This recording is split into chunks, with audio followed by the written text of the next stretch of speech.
was the why killer. I said the boogeyman Tank scared of the demon. Because it's a different thing once he get hit. Tank sat there and watch him spar. That's another thing. I said, I'm never going in the I feel ring with like that boy. our comments, they don't get to me, but that comment a little got to me because it's like, who is this kid? Like, okay, now you being fake because he seen me spar Robert Easter Jr. He seen me going there and train. He used to work out with him, holding his Yeah, feet. exactly. We was working out together, running the mountains, Mount Charleston. So it's like, really? All right. Wow. Wow. So he tried to hit you with the Mayweather. I don't know this kid. Who's that? Yeah, he tried to like, who is this kid? I'm okay, cool. Right.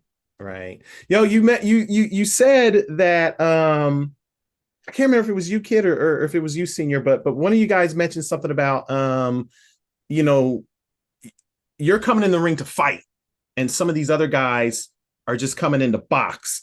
Now I know what you meant by that. Like, I totally know what you meant by that. But can you just kind of explain that, like the difference in that mentality, or at least try and explain your, I mean, I know you can't speak for other people, but just try and explain your mentality when it comes to fighting in the ring versus, someone who is just going in there looking to box. I assume when you say that, you kind of mean he's just trying to win points and get up out of there.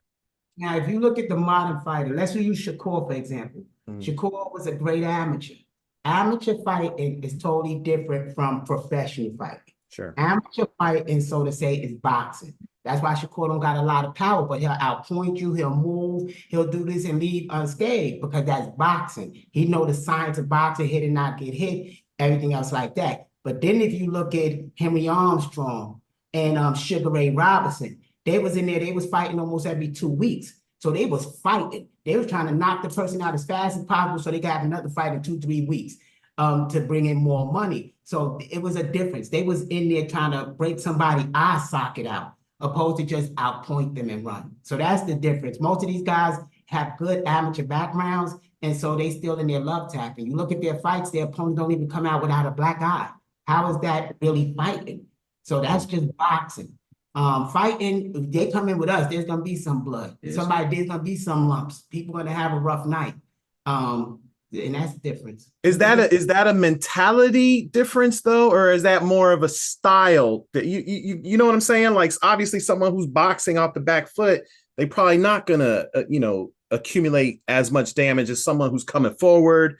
So is it more of a style thing, or is it your actual mentality? It could be training. I think it could really be training. Like, some of their coaches don't know how to program them to do that. All of this is training, because the mentality comes with the training too, also. Oh no, I have to disagree on that, because you can have that mentality for that, like, first 2 rounds, but you realize you came to fight and this other person came to fight. Just because you got that mentality don't mean you got the heart. Like, right. Will skill any day. Them guys had that will, and they just coming and coming and coming. And this guy, I don't know. I would say, what would you say? I say for me, it's just mental. And you gotta have that heart in you, because at the end of the day, you might go in there, you might think, oh yeah, you going to fight this boxer. He just going in there to look pretty, but you don't know how he been training. He actually could get down and he's a dog. So if you go into that ring, like, yeah, I'm gonna fight him, but you don't got it in your heart, it's gonna end up going out later in the round. So I just feel like if you got the heart in you, you just gotta be developed to go to war like that. Yeah, it's a fight. You ain't in there to look cute, because once all that cute stuff go out the window and you ain't got nothing else, and it's time to actually fight. Well, I know as far as kids program, my dad program does that. That boxing ain't a sport. Boxing is actual combat. It's actual. Somebody is getting paid to go in there and try to kill you, but to damage you as much as possible, and the crowd is gonna clap. Even if you die in that ring, they're gonna cheer and they're gonna holler and be happy for a little while. So he said, don't get caught up in this sport aspect. This is gladiators right here. So gotta have a mind like, I don't want to say this because people like, oh, he going in there trying to kill somebody, but you gotta have that mind like, yo, I gotta get in there and stop this person. So, because the more punches people take, the more it's gonna affect them later on in life. They're gonna lose their memory later on, or they're gonna lose something in their body. Every punch take out something and kill cells. Now, if people really realize that these boxers, they won't be playing, and it will become a mentality that when I go in this ring, I might not see my family again. So for us, it's a mentality. Yeah. Well, I asked just because I know there are, there are some slick boxers, who do have a killer mentality like that. Obviously I feel like, Pretty Boy Floyd had that. Terrence Crawford, I think currently has that. But I definitely know what you're talking about when you draw that comparison. But having said that, there is another fighter. We talked about him already. His name has come up a couple times, who I do think has that mentality that you're talking about, and that's Tank, right? Like, I don't think Tank goes in the ring looking to play games. I think he's looking to hurt people. What's that? He don't got that mentality. No, he doesn't. He only got that mentality against guys he know he could beat. Look when he that it was stacked again. Yeah, look at him fighting Isaac Cruz. Isaac Cruz is like a C-level fighter. If your mind is B, so come on, no, once he has somebody on his ass, it's a whole different ball game for Tank. We watched Tank get stopped. We watched multiple times. So it's like, come on, he's not a threat. Tank is like that. In Miami, if y'all think we lying against them Russians.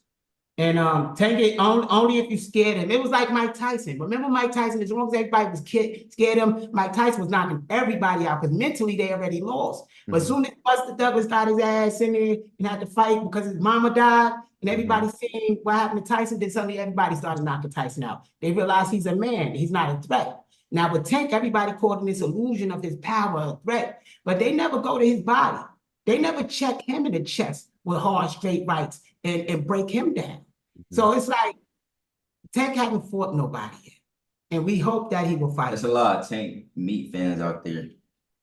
A lot of Tank. Take that out there about a lot of Tank meat fans. Yeah. What's that? Tank meat. You know what he's talking about. Tank meat and yeah, MEAT. Meat. Oh, I didn't know that. I knew what you meant, kid. I knew what you meant. There's he got a lot of people riding him, basically, is what you're getting at. But you don't look at Tank like that. Like, you don't. I mean, I feel like as a competitor, right? As a fellow athlete, a fellow competitor, I think other athletes can look at other athletes and say, yeah, he's actually pretty good. Like, I give him some credit, even though you might not want to. I do think athletes can look at other athletes and know, yeah, that guy's good and he's going to be a good challenge. Do you even look at Tank like he's a good challenge, or do you look at him like, nah, he's garbage? Like, I can do some damage to him. How I think of it is, I don't do all the talking and whatnot. I don't know that man from a can of paint like that. I don't know what's in him. But at the same time, it's like, come show me.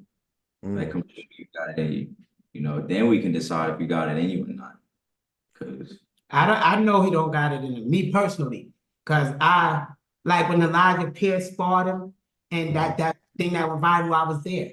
Floyd was only 12. I've been seeing Tank in camp since little, seeing his vulnerability, seeing the punches he get hit with, that he still to this day can't block certain things. So I've seen so much of Tank in his flaws that I know he's not a threat for us at all. He's like a Sonny Liston to Ali. He's going to get stopped easy. And his team know that.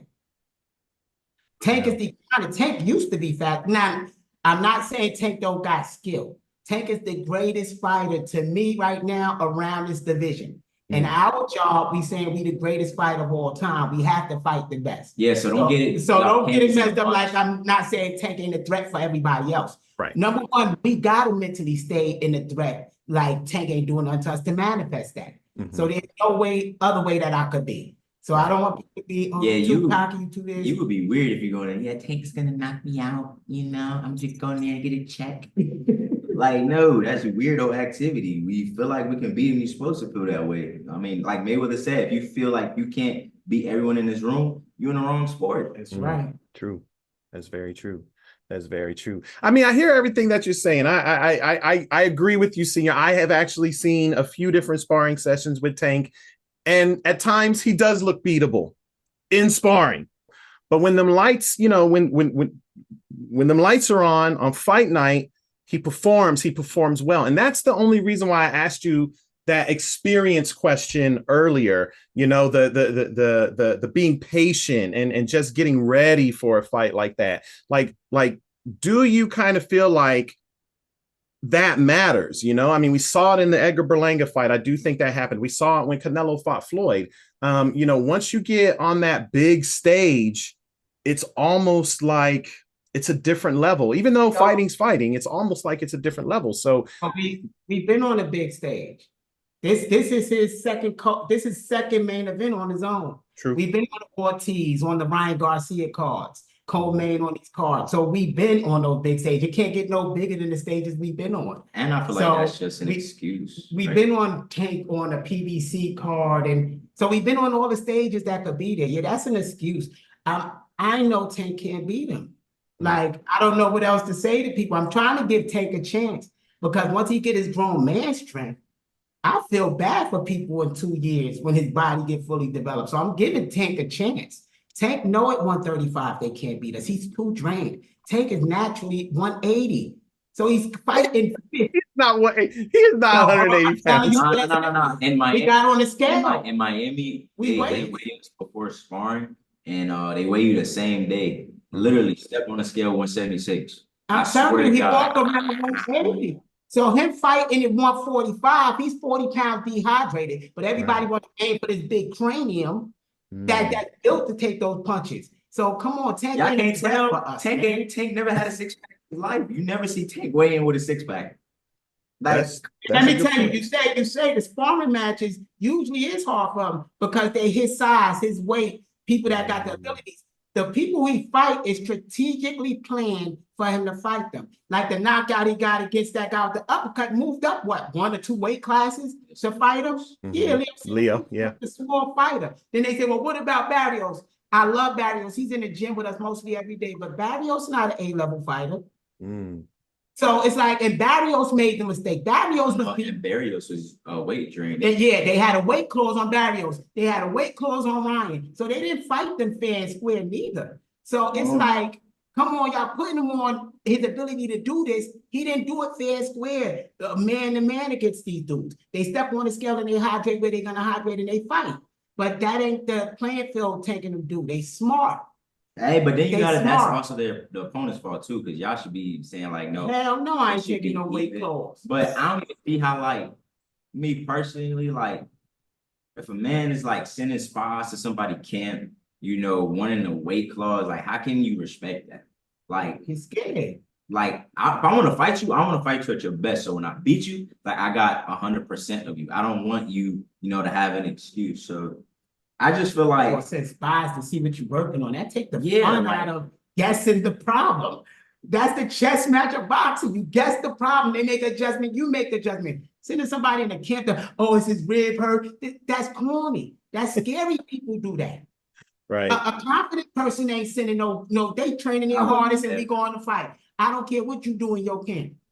Just come in on weight and we meeting in that ring. That's what men do. That other shit is weird shit. That's that YouTube shit. That ain't real fighters. Yes, Tank got power, but who had Tank for a level on his thing that he didn't put a weight clause on and they have a fair fight? Oh, and what? Martin was like, he looked like skeleton. Because he had a weight clause on him too. It was nobody that he got the fight fair and square. So we don't care what knockouts he got for the fans.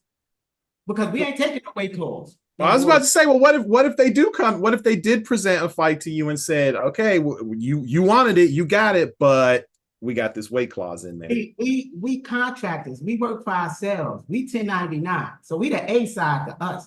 We signed to our company with a joint venture with 2 promoters, and we our own bosses. So we could tell them, "Fuck yourself." No, sorry for the curse word, but we could tell them that and mean it. That's how we roll here. Money, we don't need the money. So it's like, and he got plenty of time to get all the belts and make all the money. So no, we're not taking no weight clause. His frontal cortex still developing. So y'all got the advantage. So why are we going to take the weight clause? So no, that's the wackest stuff ever. Don't even present me with the weight clause, because yeah, that would make sense. Why would you not want to fight me at 100%? Like, just to yourself as a man, like, why would you want to fight another man that's weak? That's weirdo activity to me. I can't respect nobody that respects me, to be honest.